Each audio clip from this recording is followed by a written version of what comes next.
अस्सलाम वालेकुम जी। अज 13 अगस्त सन 2024 के दिन मंगल का अलहमदुलिल्लाह जी मस्जिद जेडे मरकज़ अगे मैं खलोता वा ये मस्जिद अल गनी है मरकज़ रिजवान बिन अशरफ।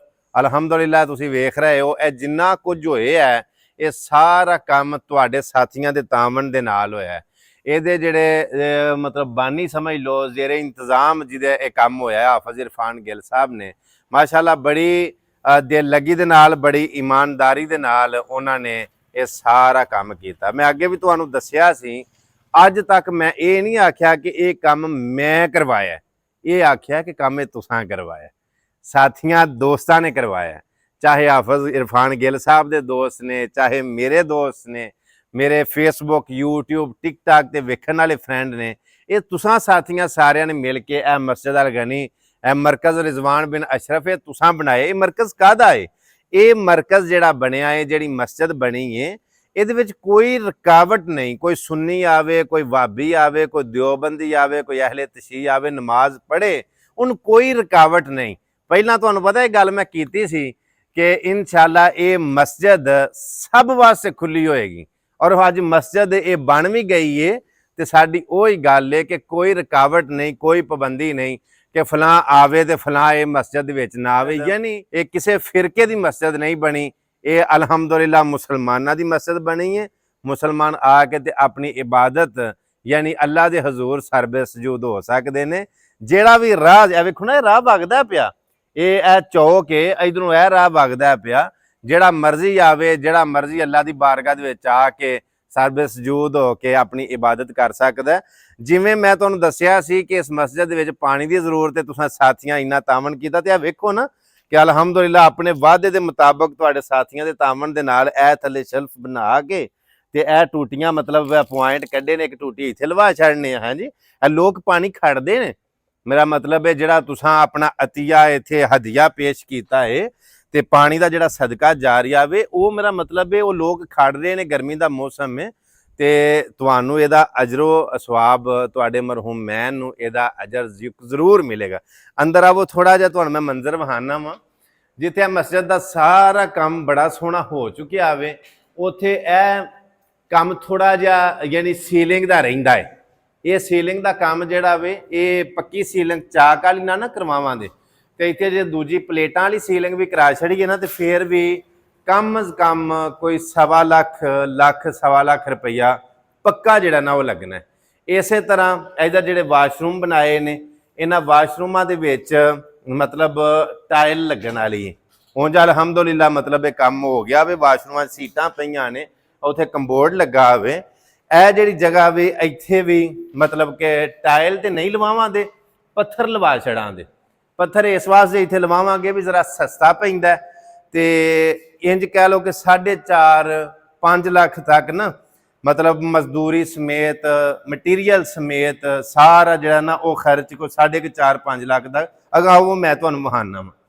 यह जिड्डी वड्डी माशाअल्लाह मस्जिद है, ये सारी मस्जिद दे विच जदों पत्थर लवावांगे ना तो तकरीबन को 5 लाख रुपया खर्च पत्थर लगन उत्ते आ जाना है। जे टैल लवाइए ना टैल तो फिर उत्ते को 12-13-14 लाख रुपया लग जाना है। एस्टीमेट कढ़ाया सी ना तो फिर वो टैल लवाया खर्च बहुता हो जाना है तो पत्थर लवाना मजबूरी इस वास्ते वे कि इत्थे ना सेजल है, सलाबा है, तो जे वो एनजी उत्ते क्लीन पा छड़िए ना तो फिर समझो कि खराब हो जाएगा, स्मैल छड्डेगा, जिहदी वजह तो मजबूरी ये वे कि इत्थे ना पत्थर लग जे ना तो पत्थर के उत्ते भावें सफ़ा पा छड़िए भावें क्लीन पा छड़िए तो फिर वो चीज़ खराब नहीं होने लगी। इस तरह यह जी जगह है ना मतलब है तुहानू पत्थर वाली गल दसी है भी 4.5-5 लाख रुपया पत्थर का लग जाना तो यह जी जगह है ना यह तुसीं वेंदे हो पे जिहड़ियां खिड़कियां ते यह दरवाजे ने ये अलमोनीयम का सलाब है भी अलमोनीयम के दरवाजे लग जान। यह वेखो ना जिवें इत्थे मेन दरवाजा वे यह जिहड़ियां खिड़कियां ने साइड के उत्ते वो दिल ये वे भी इत्थे ना दरवाजे लग जान अलमोनीयम के, जां इत्थे लक्कड़ का दरवाजा जे गुंजाइश बनी ना कोई तरतीब बन सकी तो इत्थे आ दरम्यान वाला जिहड़ा वड्डा दरवाजा है इत्थे मेन इंटरस्ट जिहड़ी है इत्थे लक्कड़ का दरवाजा ला छड़ांगे लेकिन गुंजाइश दे नाल। लेकिन अलमोनीयम जिहड़ा ना वो अगर लगे तो कम अज कम भी ना कोई 4 लाख रुपया 3:30 4 ਪੌਣੇ 4 ਯਾਨੀ ਕਿ 4 ਤੋਂ ਤੇ 3:30 ਤੋਂ ਇਹਦੇ ਦਰਮਿਆਨ ਜਿਹੜਾ ਨਾ ਇਹ ਅਲਮੋਨੀਅਮ ਜਿਹੜਾ ਨਾ ਲੱਗ ਜਾ। ਐਸਟੀਮੇਟ ਕਢਾਇਆ ਸੀ ਕੋਈ, ਫਿਰ ਉਹ ਨਿੱਕੇ ਨਿੱਕੇ ਕੰਮ ਹੁੰਦੇ ਨੇ ਅਖਰਾਜਾਤ, ਮਤਲਬ ਕੋਈ ਕਿੱਲ ਕਬਜ਼ਾ ਵਗੈਰਾ ਵਗੈਰਾ, ਹੁੜਕੇ ਛੁੜਕੇ ਲਾਕ ਵਗੈਰਾ, ਮਤਲਬ ਇੱਥੋਂ ਤੱਕ ਨਾ। ਹੁਣ ਮਸਜਿਦ ਦੇ ਵਿੱਚ ਕੀ ਹੋਣ ਵਾਲਾ ਵੇ ਮੈਂ ਤੁਹਾਨੂੰ ਦੱਸਣਾ ਵਾ। ਮੈਂ ਪੱਥਰ ਲੱਗਣ ਵਾਲਾ, ਇਹ ਤਕਰੀਬਨ 4.5 ਲੱਖ ਤੱਕ ਦਾ ਖਰਚ ਹੈ ਪੱਥਰ ਦਾ। ਉਸ ਤੋਂ ਇਲਾਵਾ ਇਹ ਜਿਹੜਾ ਐਲਮੋਨੀਅਮ ਦੀਆਂ ਖਿੜਕੀਆਂ ਲੱਗਣ ਵਾਲੀਆਂ ਨੇ, ਇਹ ਕਿ ਇੰਜ ਕਹਿ ਲਓ ਵੀ 3.5-4 ਲੱਖ ਦਾ ਦਰਮਿਆਨ ਇਹ ਕੰਮ ਹੈ ਕਿ ਮਤਲਬ ਦਰਵਾਜ਼ੇ ਖਿੜਕੀਆਂ ਲੱਗਣ ਵਾਲੇ ਨੇ। ਇਸੇ ਤਰ੍ਹਾਂ ਬਾਹਰ ਵਾਲੀ ਜਿਹੜੀ ਸੀਲਿੰਗ ਤੁਹਾਨੂੰ ਵਿਖਾਈ ਹੈ ਉਹ ਗਰਾਜ ਵਾਲੀ, ਉਹ ਤਕਰੀਬਨ ਲੱਖ ਸਵਾ ਲੱਖ ਤੱਕ ਜਿਹੜਾ ਨਾ ਉਹ ਖਰਚਾ ਹੈ। ਉਂਝ ਇਹ ਜਿਹੜੀ ਸੀਲਿੰਗ ਹੈ ਨਾ, ਇਹ ਜਿਹੜੀ ਸੀਲਿੰਗ ਉੱਤੇ ਹੋ ਚੁੱਕੀ ਹੈ, ਇਹ ਮਤਲਬ ਚਾਕ ਦੀ ਸੀਲਿੰਗ ਹੋਈ ਹੈ। ਇਹ ਅੰਦਰ ਵੀ ਸੀਲਿੰਗ ਹੋਈ ਹੈ। ਇਹ ਮਾਸ਼ਾਅੱਲਾ ਭਾਈ ਬਿਲਾਲ ਘੁੰਮਣ ਸਾਹਿਬ ਨੇ, ਸਾਡੇ ਬੜੇ ਪਿਆਰੇ ਵੀਰ ਨੇ, ਉਹਨਾਂ ਨੇ, ਹਾਫਿਜ਼ ਇਰਫਾਨ ਸਾਹਿਬ ਨੇ, ਆਪ ਇਹਨਾਂ ਮਿਲ ਕੇ ਨਾ ਤੇ ਕੁਝ ਇਹ ਸੀਲਿੰਗ ਵੀ ਕਰਾ ਛੜੀ। ਬੜਾ ਵੱਡਾ ਹਾਲ ਹੈ। ਫਿਰ ਇਹ ਬਾਹਰ ਵੀ ਸੀਲਿੰਗ ਹੋ ਗਈ ਹੈ। ਸੋ ਥੋੜਾ ਜਿਹਾ ਕੰਮ ਰਹਿ ਗਿਆ। ਤੁਹਾਡੇ ਸਾਥੀਆਂ ਦੇ ਤਾਮਨ ਦੀ ਬੜੀ ਸਾਰੀ ਜ਼ਰੂਰਤ ਹੈ।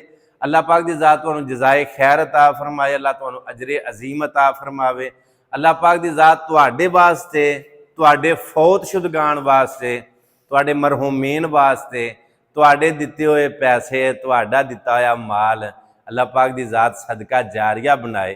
ਤੁਹਾਨੂੰ ਇੱਥੇ ਵੀ ਅੱਲਾਹ ਦੇ, ਅੱਲਾਹ ਪਾਕ ਦੀ ਜ਼ਾਤ ਇਹਦਾ ਅਜਰ ਤੁਹਾਨੂੰ ਅੱਗੇ ਗਿਆ ਵੀ ਦੇ। ਸੋ ਇਹਦੇ ਨਾਲ ਹੀ ਮੈਨੂੰ ਇਜਾਜ਼ਤ ਦਿਓ। ਜੇ ਅੱਛੀ ਲੱਗੀ ਹੋਵੇ ਗੱਲ ਤੇ ਇਹਨੂੰ ਅੱਗੇ ਸ਼ੇਅਰ ਵੀ ਜ਼ਰੂਰ ਕਰਿਓ ਜੇ, ਔਰ ਜਿੰਨਾ ਜਿੰਨਾ ਹੋ ਸਕੇ ਆਪਣਾ ਆਪਣਾ ਹਿੱਸਾ ਪਾਓ, ਆਪਣਾ ਆਪਣਾ ਤਾਮਨ ਕਰੋ। ਅੱਲਾਹ ਪਾਕ ਦੀ ਜ਼ਾਤ ਤੁਹਾਨੂੰ ਬਹੁਤਾ ਦੇਵੇ। ਦੁਆਵਾਂ 'ਚ ਯਾਦ ਰੱਖਿਓ। ਅੱਲਾਹ ਹਾਫਿਜ਼, ਜਜ਼ਾਕ ਅੱਲਾਹ ਜੀ, ਮਿਹਰਬਾਨੀ।